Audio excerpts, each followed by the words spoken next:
Welcome to the Breakaway Podcast. Thanks for listening. Breakaway is a Bible study recorded on the campus of Texas A&M. For more information, visit breakawayministries.org. We hope you enjoy the talk and stick around for more at the end.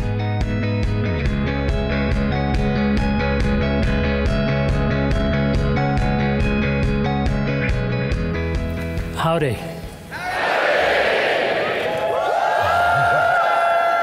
I've been practicing that all night just to see how it would come out with an Indian metal of voice. It didn't sound quite right the way Ben said it, but we made our feeble attempt here. Thank you so much for having me, and it's a real honor to be here. Just a minute before I stepped out of there, the wheels were turning in my mind, thinking how fast our lives really move. A week ago, my colleagues and I, we were in Grand Cayman Islands doing a week of meetings there. This last weekend, we were in Newtown, Connecticut, thinking back of what happened there 14 months ago.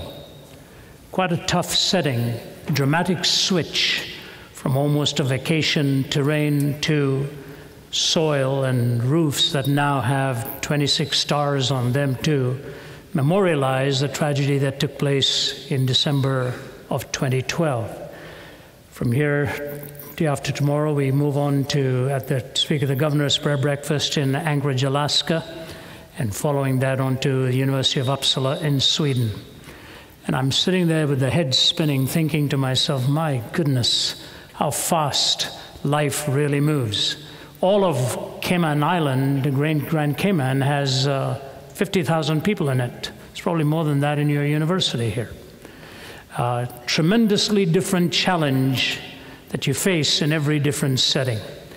I want to speak to you tonight, and I know many of you primarily have been coming here to enjoy the worship, enjoy the proclamation of the Word, and God's given you a great leadership team as we've worked with them and the faculty network to speak to you tomorrow night on this idea of absolutes. God or no God, is relativism really to rule the day, or are there ontic referents for the points of absolute by which you and I must govern our lives? Since we'll be getting into some pretty heavy thinking on both nights, tonight really I want to speak to you as a sign on the subject of faith in the 21st century. I'm going to do it more in terms of defending the faith in the 21st century, so that we can keep the main idea implicit here, but at the same time go a little bit beyond that. But before that, I want to read for you a little lighthearted story that hopefully will get a few laughs out of you and moving then into the heavier subject. Here it is. It's called A Touching Story, The Heart of a Musician, and maybe the brain also. As a bagpiper, I play many gigs. Recently, I was asked by a funeral director to play at the graveside service for a homeless man. He had no family or friends, so the service was to be at a pauper cemetery in the Kentucky backcountry. As I was not familiar with the backwoods, I got lost. I finally arrived an hour late and saw the funeral guy had evidently gone, and the hearse was nowhere in sight. There were only the diggers and crew left, and they were eating lunch. I felt bad and apologized to the men for being late. I went to the side of the grave, and I looked down, and the vault lid was already in place. I didn't know what else to do, so I started to play. The workers put down their lunches and began to gather round. I played out my heart and soul for this man with no family and friends. I played like I'd never played before for this homeless man. And as I played Amazing Grace, the workers began to weep. They wept. I wept. We all wept together. When I finished, I packed up my bagpipes and started for my car. Though my head hung low, my heart was full. As I opened the door to my car, I heard one of the workers say, "Never seen nothing like that before, and I've been putting in septic tanks for 20 years.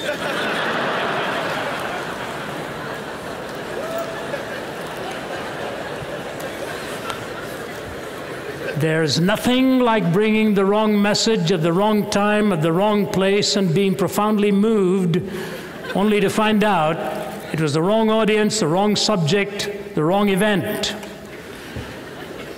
And so as I come here, I think it's just hitting somebody in the back sections out there.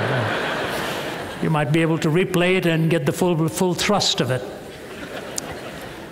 What I want to talk to you tonight cannot obviously be done within one brief talk. But we are Christian apologists. The word apologetics really comes from the Greek. It is transliterated from the Greek. The Apostle Peter uses it, Paul uses it. It emerges many times in the New Testament, either specifically in word or certainly in concept. And 1 Peter 3:15 says this, always be prepared to give an apologetic. The English word used there is a reason. Always be prepared to give a reason for the hope that is within you, but do that with gentleness and respect. In that simple description, the talk of Christian apologetics is defined. Always be prepared to give a reason for the hope of anyone who asks that of you, but to do that with gentleness and respect. In other words, it is not a militaristic term. It is a dialogical term. It is a term that engages the mind and the heart and has respect for the person who is asking the honest, daunting question. That's the way it is intended to be. And the tragedy of our times, I find, going from one place to another often, is how easy it is to lose civility when the disagreements run deep. And when you lose civility and anger takes over and rancor comes in and some kind of I want to win this argument attitude takes over, you really lose the substance of what it is that you are discussing. For example, for a person like Richard Dawkins, in all of his strident atheistic movement, one can respect the fact that if in his naturalistic framework, that's the direction he wants to go. But the attitude, the posture of mind with which he sometimes engages it was very well disclosed when in Washington a questioner asked him, how do you deal with those who actually have religious belief then? What do we do with them?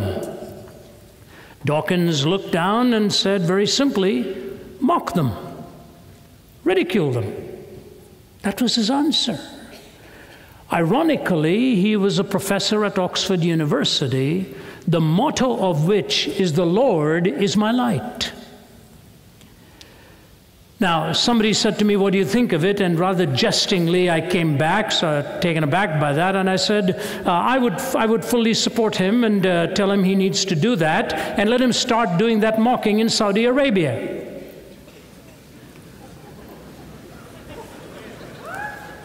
I said, the good news for him is he will only need a one-way ticket. He won't need to be flying back to Oxford after that.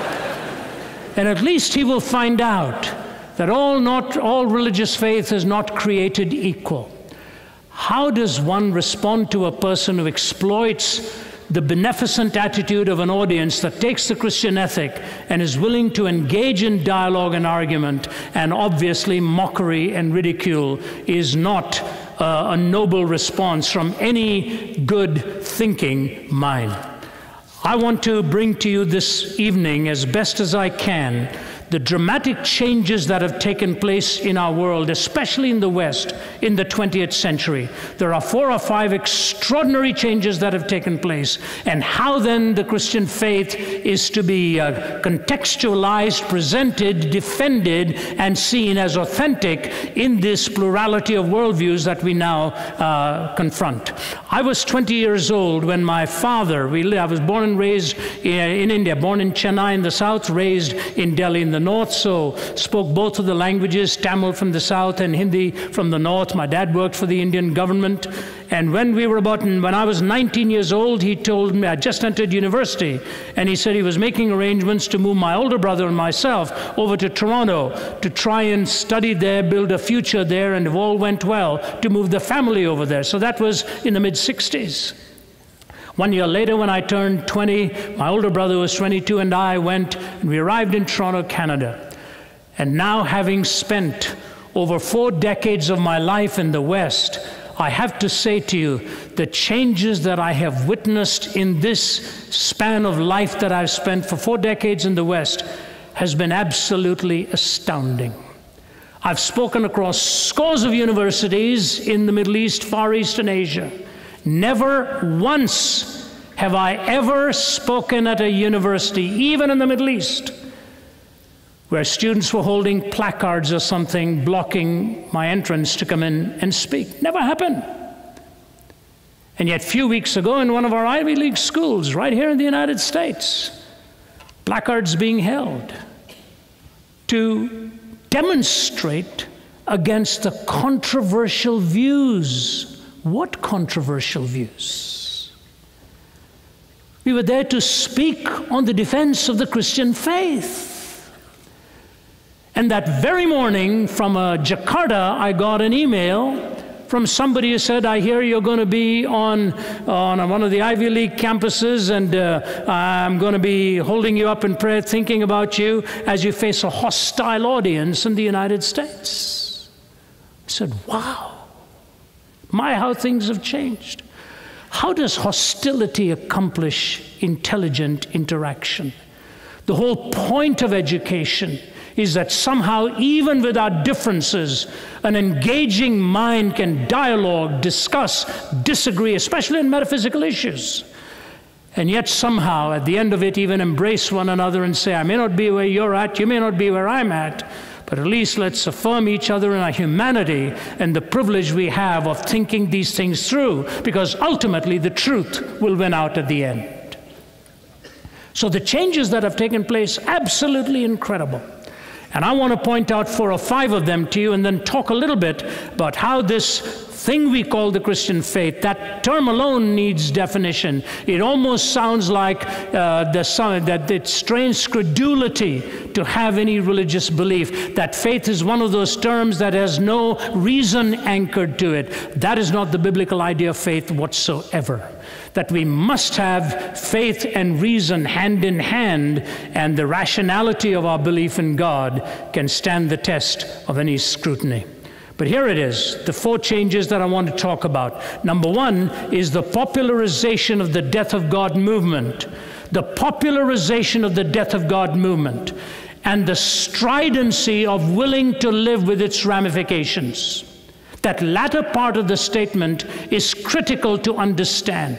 Because you see, the German philosopher Friedrich Nietzsche, whose father was a pastor, and both of whose grandfathers were in the ministry, Nietzsche sort of broke new ground as he walked away from his Christian faith in particular, and religious faith in general. Had no such belief whatsoever. Spent the last 13 years of his life moving between sanity and insanity himself. But Nietzsche coined that phrase, God is dead. But Nietzsche recognized that if that statement were to be held and affirmed and believed, the ramifications were going to be dramatic for civilization. He used metaphors like this: will there be any up or down left? Will we have to light lanterns in the morning hours? Who gave us a sponge to wipe away the horizon? What sacred games will we need to invent in order to satisfy this longing within us? These were Nietzschean terms. Who gave us a sponge to wipe away the horizon? Will there be any up or down left? Will lanterns now have to be lit in the morning hours? In other words, he knew that the absolute was gone with the belief in God, and what sacred points will we need to bring into our lives? Nietzsche, I respected Nietzsche for that. But now we've got such a strident willingness to live with the ramifications. Listen to Dawkins at his British Humanist lecture some years ago, and he says this. For example, there was a well-known television chef who did a stunt recently by cooking up human placenta and serving it up as a pâté, fried with shallots, garlic, lime juice, and everything. Everybody said it was delicious. The father himself had 17 helpings. A scientist can point out, as I have done, that this is actually an act of cannibalism. Worse, since cloning is such a live issue at the moment, because the placenta is a true genetic clone of the baby. The father was actually eating his own baby's clone. Now listen to these 2 statements here. Science cannot tell you if it's right or wrong to eat your own baby's clone, but it can tell you that's what you are doing. then you can decide for yourself whether you think it's right or wrong. Brilliantly, with his empirical reasoning, he says, I can give you the facts. But then he switches to the metaphysical mode, and he says, but then you have to decide whether that's right or wrong. I really cannot tell you that. And what I think we are running up against is this tremendous tension between the empirical method of the naturalistic framework and taking the single finger of empiricism and thinking therein we have grabbed the fist of all of reality. It was the humanist Aldous Huxley who reminded us in these cautious words. He said, we are living today not in the delicious intoxication of the early successes of science, rather in the grisly morning after, where it has become quite apparent that what science may have actually done is to introduce us to improved means in order to obtain hitherto unimproved or rather deteriorated ends. That's in his book, The Ends and Means, writing in 1946. You see, even as I stand before you, the whole world is taken up with the loss of one plane. I've flown Malaysian Airlines many times. I have friends who are on the crew there, pilots or flight attendants. I instantly wrote to several of them and got some messages back. The ones I'd written to were obviously safely on the ground, but some of their friends were in the air. Why are we so intimidated by the loss of one aircraft? Because the damage that one aircraft can do to millions of people. What is naturalism going to tell the one who is maybe contemplating such thing? Who knows? Isn't it strange that all of a sudden our focus has shifted, even forgetting that 200 plus were on board, hoping we can at least find the aircraft because all else that can be done with it. It's a fearsome territory in which we exist, believe me. And as they use the word crisscross, as I crisscross the globe many, many times, we've been in extremely precarious situations. And as we get out of there and get out of those situations, we just breathe another sigh of relief. Ladies and gentlemen, technology has been a marvelous thing to enable us to accomplish so much. By virtue of technology, I'm speaking to you. By virtue of technology, I flew in here. By virtue of technology, at the end of this day, I can talk to my wife, to my children, and even send messages to my grandkids and so on. It's a marvelous thing. But it is not self-evident as to how technology can govern itself ethically. It is not self-evident. That has to come from a transcending worldview that addresses capacity and the potentials that we now live with.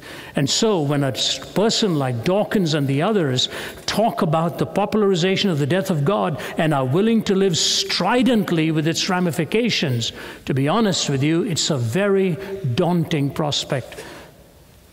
Last week, I received an urgent letter from several church leaders in Ukraine. Could you please come here? We need people to be addressed.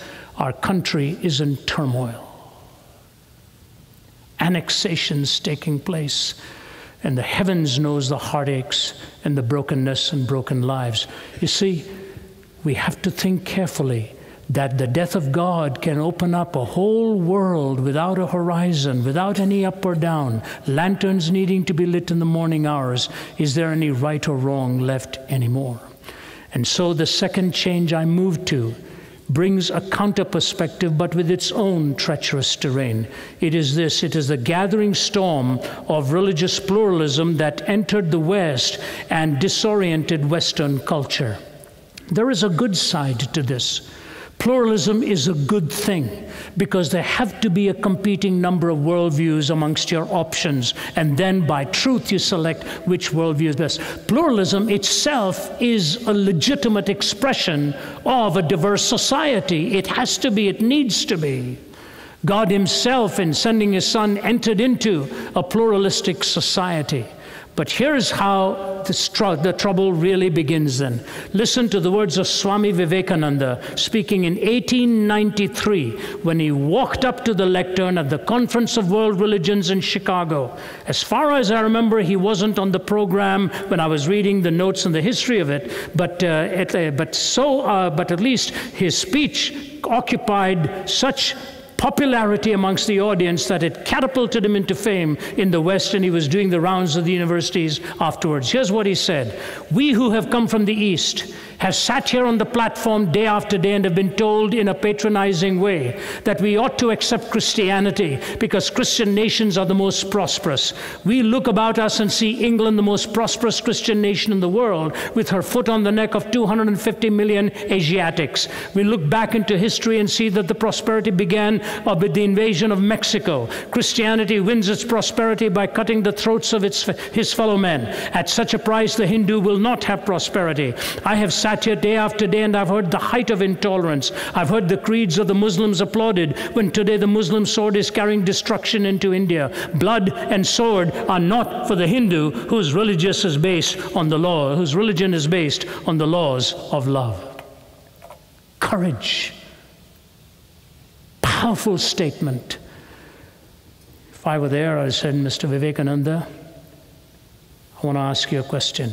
Now, crunch the timeline and move forward into our time and ask Vivekananda this question." Just a few short years ago, 2 New Zealand missionaries, Graham and Gladys Staines, doing their work in India. He takes his sons, I forget it was 2 or 3 boys, little boys, and he's in a van in Orissa, finishes a meeting and comes back. A group of Hindu radicals surround that van, lock the doors, douse the van with kerosene, and burn him and his boys to death.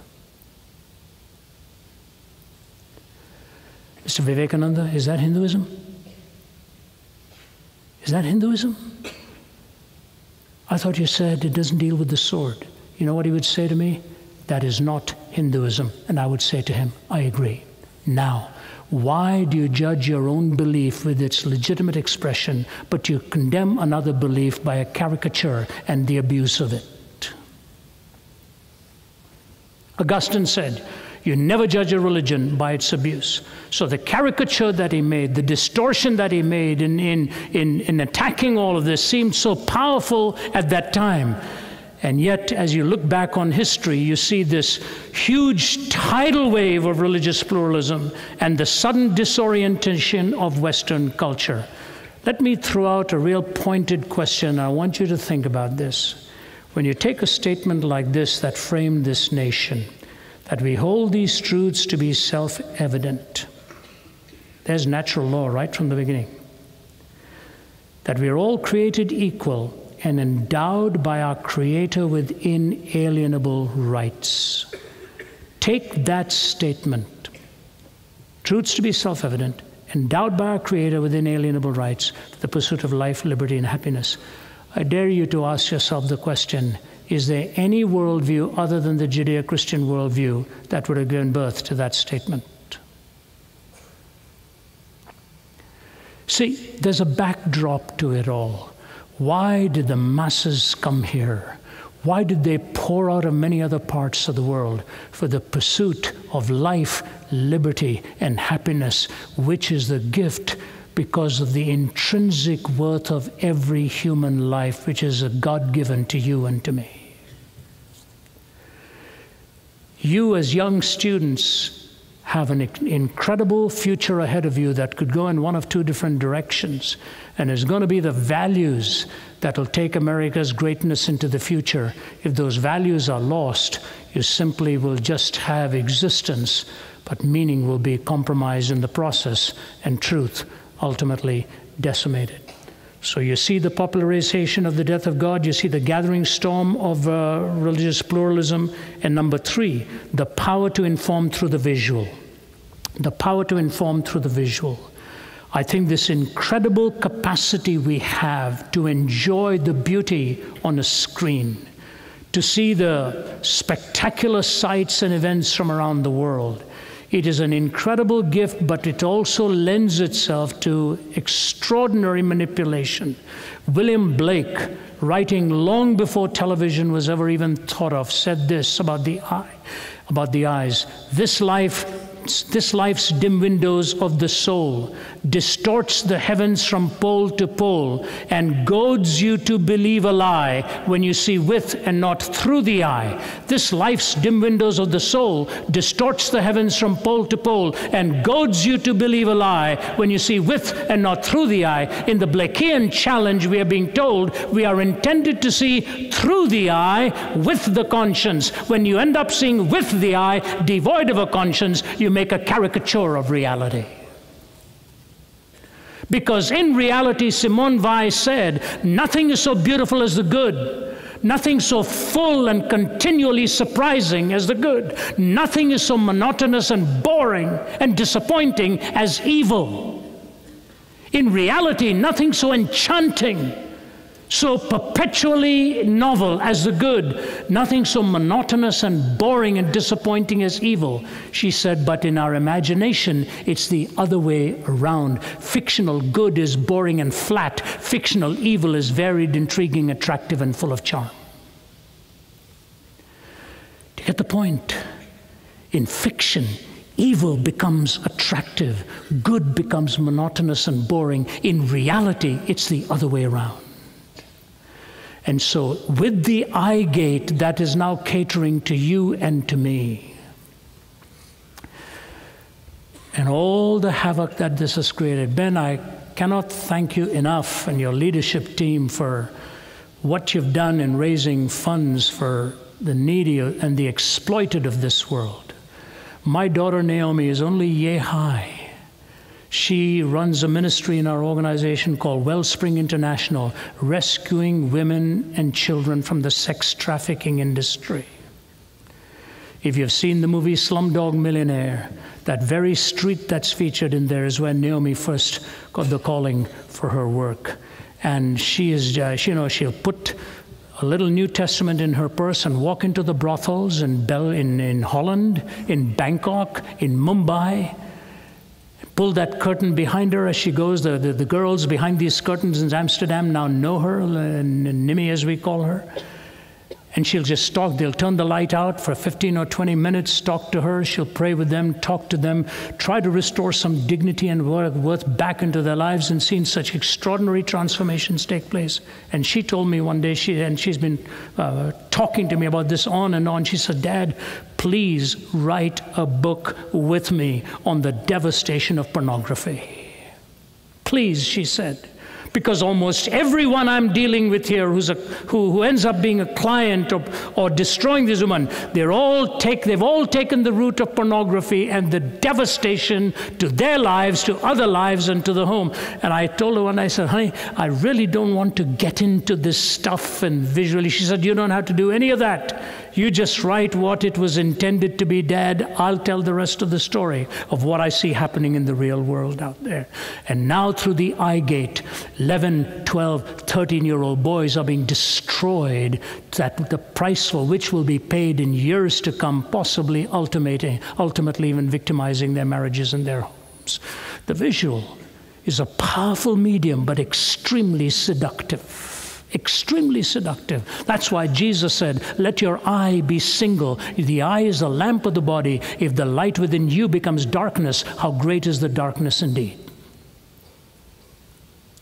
So these three realities, the stridency of willing to live with the ramifications of atheism, the tidal wave of religious pluralism and unable to find a point of reference for truth and which way, and then through the visual, we find now ourselves asking the 21st century, how are we going to live? How are we going to find our way through this? And so I give to you some simple and quick responses here. Number one, we are going to need to have an understanding of what the gospel of Jesus Christ really is, its uniqueness, its distinctiveness, and why it is exclusively true. You have to know that. Let me just point out one thing to you, just one thing to you.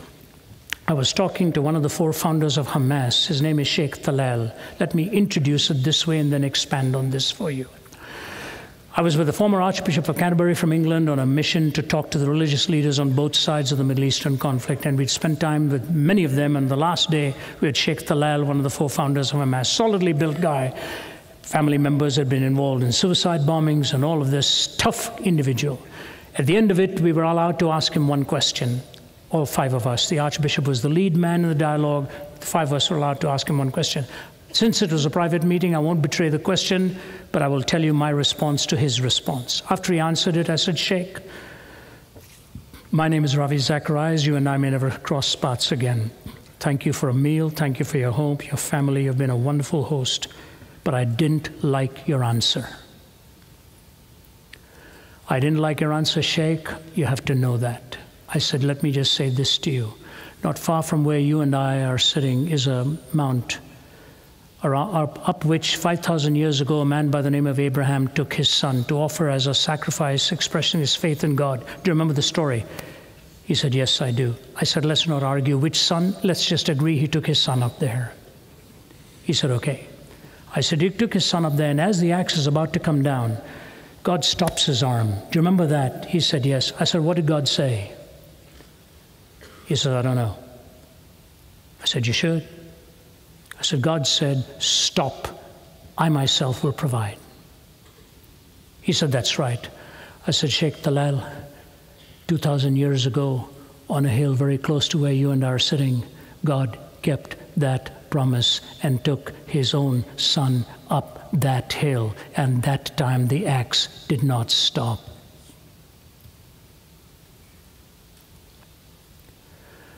I said, I just want to say this to you, sir. Until you and I receive the son that God has provided, we'll be offering our own sons and daughters on the battlefields of this world for position, land, power, and prestige. I said, that's what I want to say to you.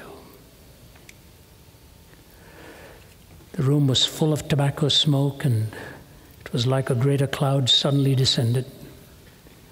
And the Archbishop said, I guess it's time to go now. I figured I'd done it. I got up, we're about to go down the steps, and the Archbishop puts his arm around me and says, Ravi, that was of God. I said, I sure hope so. And then we were going down the stairs, and since the Archbishop is guest of one of the others of us getting into other vehicles, I little realized that he hurriedly put the Archbishop in and ran towards me, and he twirled me around. He was a strong guy. He could have crunched me with a bear hug, really. He just turned me around. I've often told my family that, my friends, my physique is not exactly intimidating to anybody. Even my wife, once after I'd given her a big hug, holds me by the shoulders and said, I must tell you this, you have the arms of a thinking man.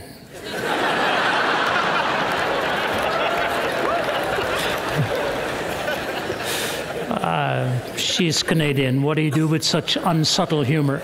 So I said, honey, I'll work on making my arms the arms of a non-thinking man. But he twirls me around, and I wondered what's coming here. Everybody's standing still watching this. He says, Mr. Zacharias, you're a good man. And he patted me on both sides of the face, kissed me on both sides of the face. I was looking at him eyeball to eyeball, and his eyes moist, and he said, I hope I see you again someday. Do you know in the gospel story, it is the only narrative of any worldview and any religion where grace and forgiveness are central and unearned. Unearned. Take any pantheistic worldview. What is every birth? It's a rebirth. What is every rebirth for? To pay for the previous birth. This whole cycle has to be paid. You ask any other worldview, there's a payment, there's a payment, there's a payment. And yet one of those songs so beautifully sung. No, does it mean it's cheap? Absolutely not. It does mean that forgiveness is central. Grace is the underpinning of it all. And your life and my life finds its redemption because of a Savior who was willing to take the penalty and the price for you and me. And in the response of the heart and mind, the life of gratitude is lived out in worship. There is a uniqueness. There is understand what the terms are. Understand what you mean. Number two, it is going to take more than argument. It is going to take that which is visible in a world that really lives by the eye gate and watches it. And again and again and again, as I've seen it, lives that have been beautifully lived have had the last word and the ultimate triumph. Go to Molokai in Hawaii, where Father Joseph Damien gave his life, coming from Belgium, to work with the leprous people in Hawaii who were sent to Molokai, and how one day he himself, pouring a kettle of boiling water into a cup, saw the cup's water swirling out, falling onto his foot, and he realized he didn't feel it. Damien knew right then and there that in the process of taking care of these whom he loved and cared for, he'd contracted leprosy himself. If you go to Molokai today, you will see a grave. I went there, visited there with my wife, and I asked the man showing us around, "So Damien is buried here?" He said, "No, sir." I said, "But there's a grave marker." He said he was first buried here, but the Belgian government wanted him brought back, and the people with leprosy here begged them to leave him here because he loved them. But the Belgian government wanted one of their heroes back. They flew Damien back, and the people in Molokai asked for the privilege to cut that right arm and bury the arm there because it contained the hand that touched them. The triumph and the power of love, knowing what you believe, living what you believe. Thirdly and quickly, learning to defend both with head and with heart. Both with head and with heart. I don't have time to go into in extenso here. Let me just quickly say this and move to my final thought. What is the pursuit of truth? How do you arrive at it? That's the central thing, isn't it? The pursuit of truth. You walk into a courtroom, if you're trying to get justice, you're looking for the truth. That's what you're looking for. When any conflict arises and you know you're in the right, what are you looking for? You're looking for the truth. Winston Churchill said truth is the most valuable thing in the world. It is so valuable that it is often protected by a bodyguard of lies. Andrei Sakharov, the Russian physicist, before he died, he had given to the Soviets the nuclear bomb, and his very statement is this: "I always thought the most powerful weapon in the world was the bomb. I've changed my mind. The most powerful weapon in the world," said he, "is the truth." And so, number one is truth. Number two, how do you get to the truth? Two areas: correspondence and coherence. Statements must correspond to reality. The worldview must be coherent. Correspondence and coherence. How do you test it? Logical consistency, empirical adequacy, experiential relevance. 1, truth. 2, correspondence, coherence. 3, logical consistency, empirical adequacy, experiential relevance. 4, what are the questions? Origin, meaning, morality, and destiny. 1, 2, 3, 4. 5, what are the disciplines? God, knowledge, reality, empiricism, ethics, God, theology, knowledge, epistemology, reality, metaphysics, empiricism, and ultimately ethics. These 5 disciplines have to be brought together to find the emergent answer of it all. Not a single strand, but all of them coming together. Truth, correspondence, coherence, logical consistency, empirical adequacy, experiential relevance, origin, meaning, morality, destiny, and the 5 disciplines. Work with your heart and mind to do your homework, to be able to give a reason for the hope that is within you. It's hard work, but then it is life-changing. I came to know Christ at the age of 17 on the heels of what my father told me: "You will be a total embarrassment to this family. You will be a failure." It drove me to a bed of suicide when I was 17. As I stand before you now, half a century later, I never cease to marvel at the fact that lying alone in a room, having attempted to take your own life, and it was a servant who saw me unconscious and brought me in, otherwise I would have been a goner, servant in the house. And now I stand before you and audiences because that day in the hospital room, somebody brought me a Bible. I'd never opened one on my own before. And there in John chapter 14, Jesus is talking to Thomas, who went to India to proclaim the truth. The rest was history. My life permanently changed, and the experience of knowing the living Christ has been the most precious and beautiful and transforming truth. And once you know him and he gives you that true liberty in the inside, in my culture, for a father to apologize to a son is almost unheard of. My dad looked at me one day and begged my forgiveness for all the hurt he'd brought me, and he himself committed his life to Christ. He's with the Lord now.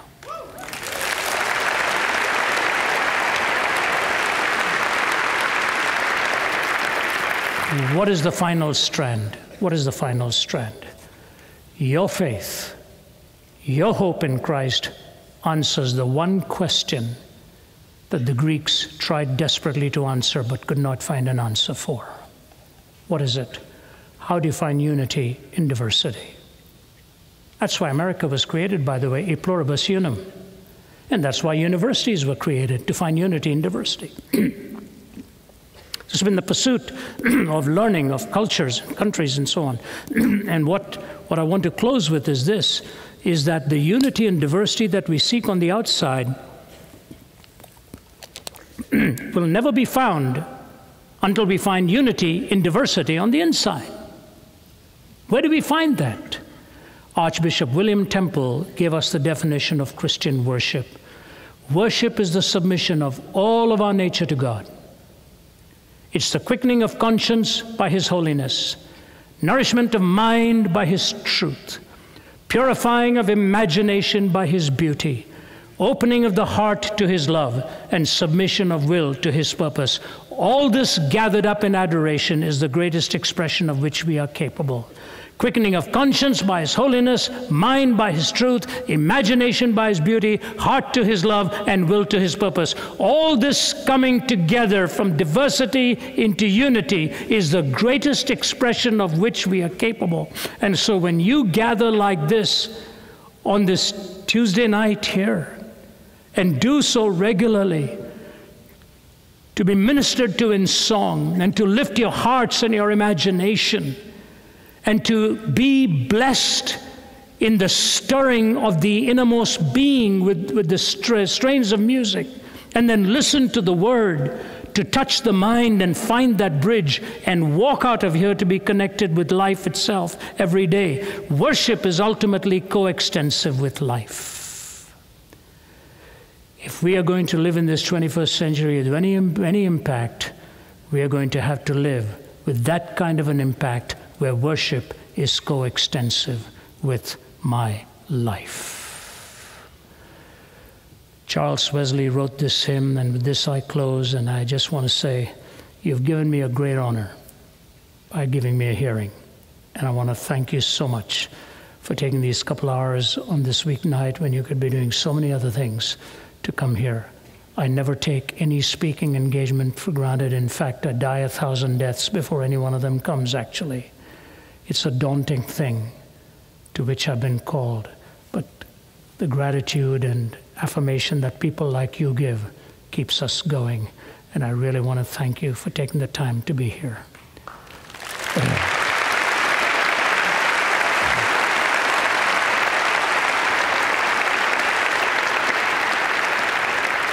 Charles Wesley, the great hymn writer, wrote this, "O thou who camest from above, the pure celestial fire to impart, kindle a flame of sacred love on the mean altar of my heart.